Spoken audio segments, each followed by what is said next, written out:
Evet, bu özel şarkım dedeleri Vahit ve Serkan'dan aynı neneleri İzafet ve Selmer'den küçük misafete gelsin.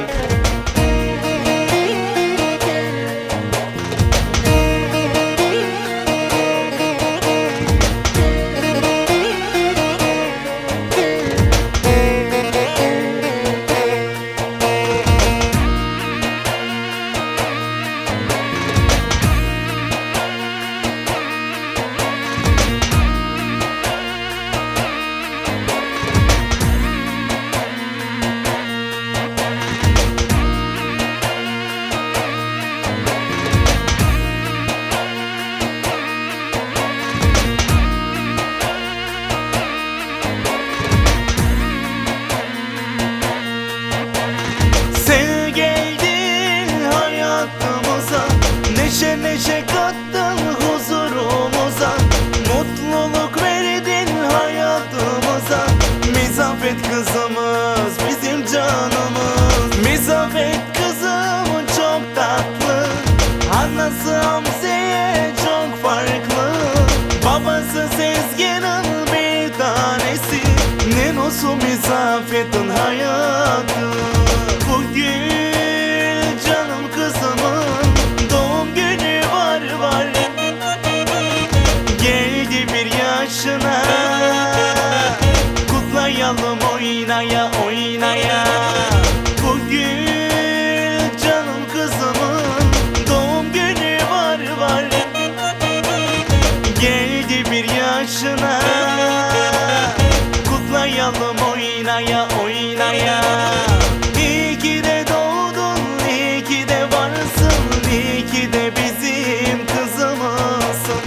İyi ki de doğdun, iyi ki de varsın, iyi ki de bizim kızımızsın.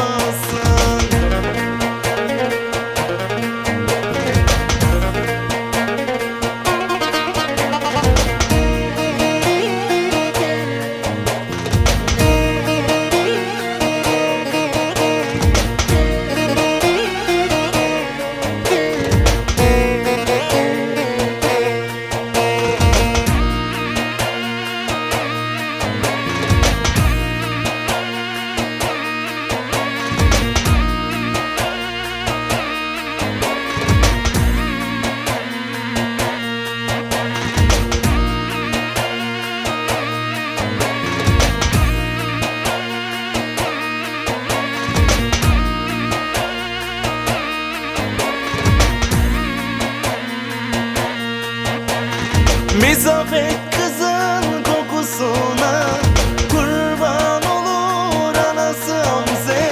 Mizafet kızın bakışına kurban olur babası Sezgin.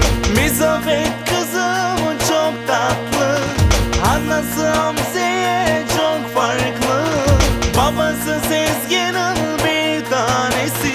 Nenosu Selver'in hayatı. Bugün canım kızımın doğum günü var. Geldi bir yaşına, kutlayalım oynaya oynaya. Bugün canım kızımın doğum günü var. Geldi bir yaşına, kutlayalım oynaya oynaya. İyi ki de doğdun, iyi ki de varsın, iyi ki de bizim kızımızsın. İyi ki de doğdun, iyi ki de varsın, iyi ki de bizim kızımızsın. O Sezgin